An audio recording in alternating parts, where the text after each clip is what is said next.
Hey everybody, Jay Superawesome here. I'd like to welcome you all back to my channel. In this video, I will be showing everything I picked up at the Full Moon and Tattoo Horror Festival this past Saturday, April the 16th, 2022.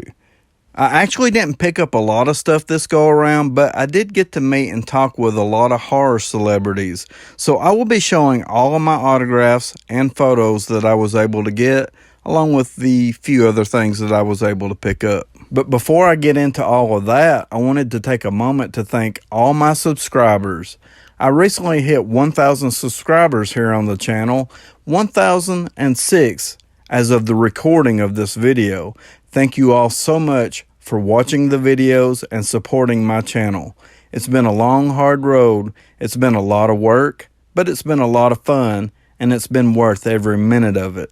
I wanted to take the time to thank my wife for helping me with the channel and supporting me every step of the way. This video is number 313 for the channel. I feel like that's a lot of content considering I was sick for a big chunk of last year. But anyway, thank you all so much for hanging in there with me. I do appreciate you all.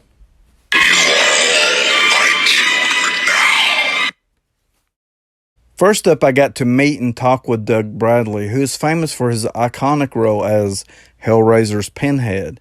He was also in Pumpkinhead Ashes to Ashes, Clive Barker's Book of Blood, and Scream Part, just to name a few. But we mostly talked about the troubled production of Hellbound Hellraiser 2. I got to get his autograph, and he signed my photo with "Pain is Forever." Next up, I got to meet and talk with CJ Graham, who was Jason in Friday the 13th Part 6, Jason Lives. You know, the Jason that doesn't kill children. He was also on Highway to Hell and 13 Fanboy, just to name a few. He was really personable and friendly. He talked with my kid a lot and commented my wife on her good looks. We mostly talked about hot rods, and of course we talked about Friday the 13th Part 6. I was really happy to get this autograph added to my collection. I showed him Dawn of the Dead for the first time yesterday. Oh, really? You were excellent. Thank you. Thank you.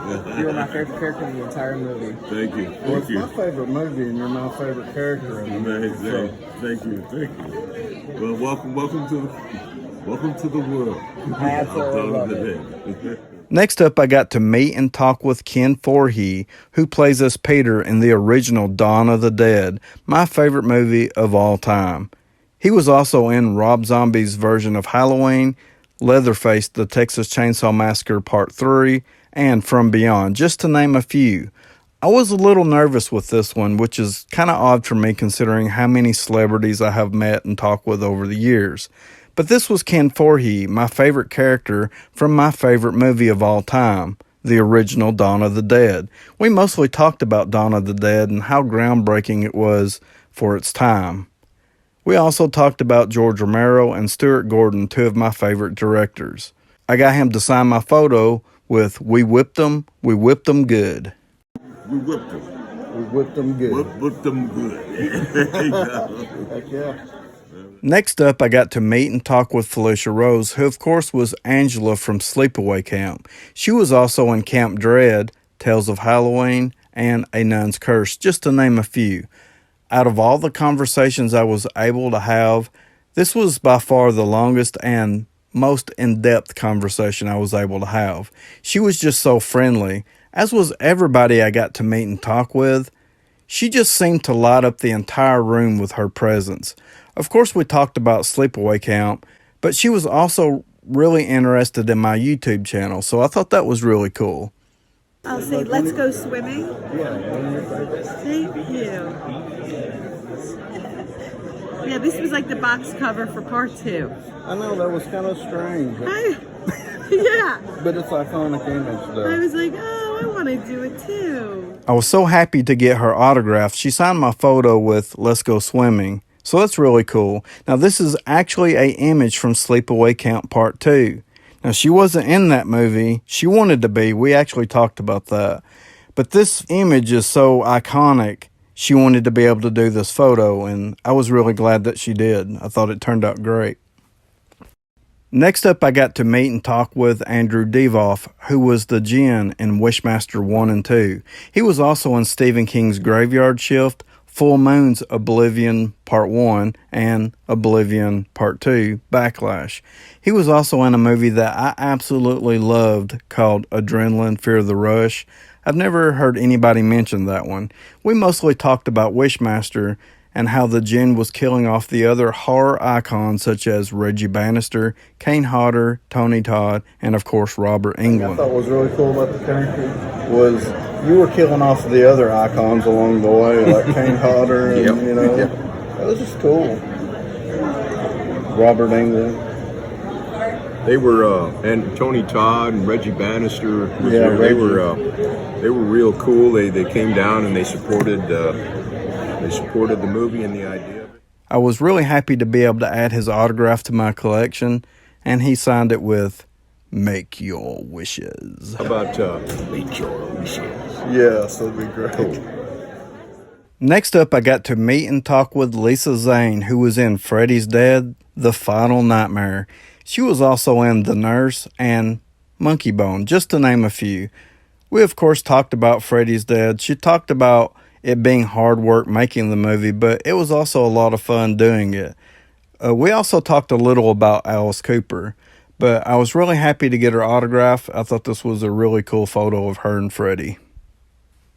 Next up, I got to meet and talk with Billy Zane, who was in Tales from the Crypt Demon Knight. He was also in Dead Calm and Critters, just to name a few. He was super nice to me and my family. I had him to sign my photo with "Humans not worth the flesh they're printed on." The flesh are printed on.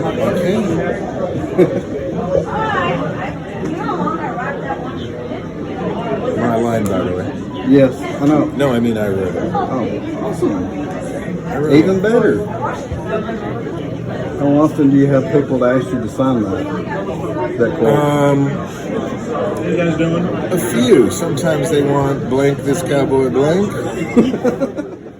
I thought that was a great line from the movie, and he went on to tell me that that was one of the lines he actually come up with himself, so I thought that was really cool. Of course, we mostly talked about Demon Knight, and I was just really happy to be able to meet and talk with him and get his autograph. Next up, I got to meet and talk with Joe Bob Briggs. We mostly talked about his show on Shudder. We talked about Monster Vision, and I had asked him about Gilbert Gottfried, who was also a late-night TV host for USA's Up All Night show. Of course, so was Rhonda Shear. I was kind of wondering, were you friends with Gilbert Gottfried any? Or was he kind of like a rival? Not a serious rival. I mean, we knew each other. I was a big fan of his. He was just the most fearless son of a bitch I ever met in terms of comedy.